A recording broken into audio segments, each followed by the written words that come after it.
എന്നിട്ടും പയ്യനെ ഇവർ ആദ്യം ടേസർ അവന് നേരെ പ്രയോഗിച്ചു.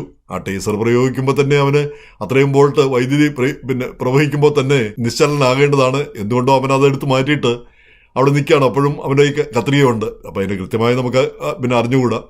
എങ്ങനെയായാലും അമ്മ കരഞ്ഞു പറഞ്ഞിട്ടുണ്ടെങ്കിലും ഈ കത്രികയും കൊണ്ട് നിൽക്കുന്ന ഇവൻ ആക്രമിക്കാൻ വന്നതെന്നാണ് പോലീസ് പറയുന്നത്. കൈയോടെ വെടിവെച്ചു വന്നു. എല്ലാം 2 മിനിറ്റിനകം ഇതെല്ലാം നടന്നു എന്നാണ് പറയുന്നത്. അപ്പം വളരെ സങ്കടകരമായൊരു കാര്യമാണ്. 19 വയസ്സുള്ള പയ്യൻ്റെ കയ്യിൽ ഒരു ചെറിയ ഇത്തിരിപ്പോന്ന ഒരു കത്രിക ഉണ്ടായിരുന്നു. ഇവൻ ആരെ ഉപദ്രവിക്കുമെന്നാണ് പറയുന്നത്. അമ്മയെ ഉപദ്രവിക്കുക, അമ്മയാണെ ഇവനെ ഉപദ്രവിക്കരുതെന്ന് പറഞ്ഞ് കരഞ്ഞു പറയുന്നു. എന്നിട്ടും പോലീസിന് അത് ഹാൻഡിൽ ചെയ്യാൻ പറ്റിയില്ല. അത് പ്രശ്നം വഷളാക്കിയാണ് അവർ ചെയ്തതെന്നാണ് ഇപ്പം ലോ സൂട്ടിൽ പറഞ്ഞിരിക്കുന്നത്.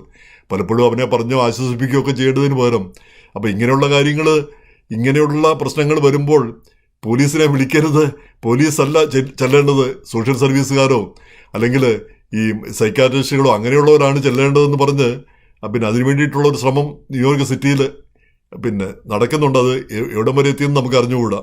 എങ്ങനെയായാലും ഇങ്ങനെയുള്ള ചില സംഭവങ്ങൾ മുമ്പും ഉണ്ടായത് ഓർക്കുന്നുണ്ട്. ഈ മിഡ് വെസ്റ്റിൽ അവർ ശാസ്ത്രജ്ഞയായിട്ട് ജോലി കിട്ടിയതേ ഉള്ളൂ. തലേന്ന് ജോലിക്ക് ചേർന്നു. പിറ്റേന്ന് രാവിലെ ആയപ്പം അവർക്കെന്തോ മാനസിക അസ്വാസ്ഥ്യം. അവർ വീടിന് ചുറ്റും അവരുടെ അമ്മയെ ഒരു കത്തിയും കൊണ്ട് ഓടിക്കുകയാണ്. അപ്പം വീട്ടുകാർ പോലീസിനെ വിളിച്ചു. പോലീസ് വന്നപാടെ ആ സ്ത്രീയെ വെടിവെച്ച് കൊല്ലുകയാണ് ചെയ്യുന്നത്. അപ്പോൾ ഒരു സ്ത്രീയെ ഈ പോലീസ് വരുന്ന പോലീസിന് അല്ല 2 പോലീസുകാർക്ക് ഒരു ചെറിയ പയ്യനെ കൈകാര്യം ചെയ്യാൻ വെടിവെച്ചല്ലാതെ അവനെ കൈകാര്യം ചെയ്യാൻ കഴിയില്ലേ? അവർ ടേസർ ചെയ്തിട്ടുകൂടി നിയന്ത്രിക്കാൻ പറ്റില്ല എന്ന് പറഞ്ഞാൽ ഈ പയ്യൻ്റെ കാര്യത്തിൽ. അപ്പോൾ ഈ സ്ത്രീയുടെ കാര്യത്തിൽ വന്നപാടെ വെടിവെക്കുകയാണ് ചെയ്യുന്നത്.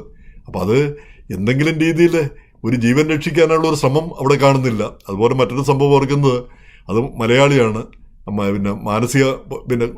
മാനസിക വളർച്ചയില്ലാത്തൊരു പയ്യൻ. പക്ഷെ കണ്ടാൽ അങ്ങനെ തോന്നുകയുമില്ല.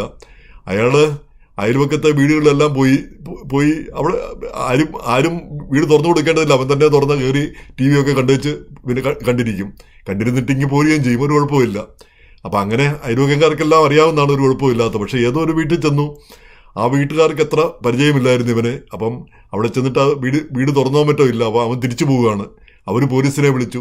വന്നപാടെ പോലീസ് ഇവനുമായിട്ട് മൽപ്പിടുത്തമാണ് നടത്തുന്നത് കാര്യമായിട്ട്. കാരണം ഇവൻ ആരാന്നോ എന്താണെന്നോ ചോദിക്കാതെ തന്നെ. അപ്പോൾ ഇവനാണെ പേടിയും. ആ കുതിരി ഓടുകയോ എങ്ങനെയൊക്കെ ചെയ്ത് ആ മൽപ്പിടുത്തത്തിൽ അവൻ മരിച്ചും പോകുന്നു. അത് 10-12 വർഷം മുമ്പ് നടന്ന കാര്യമാണ്.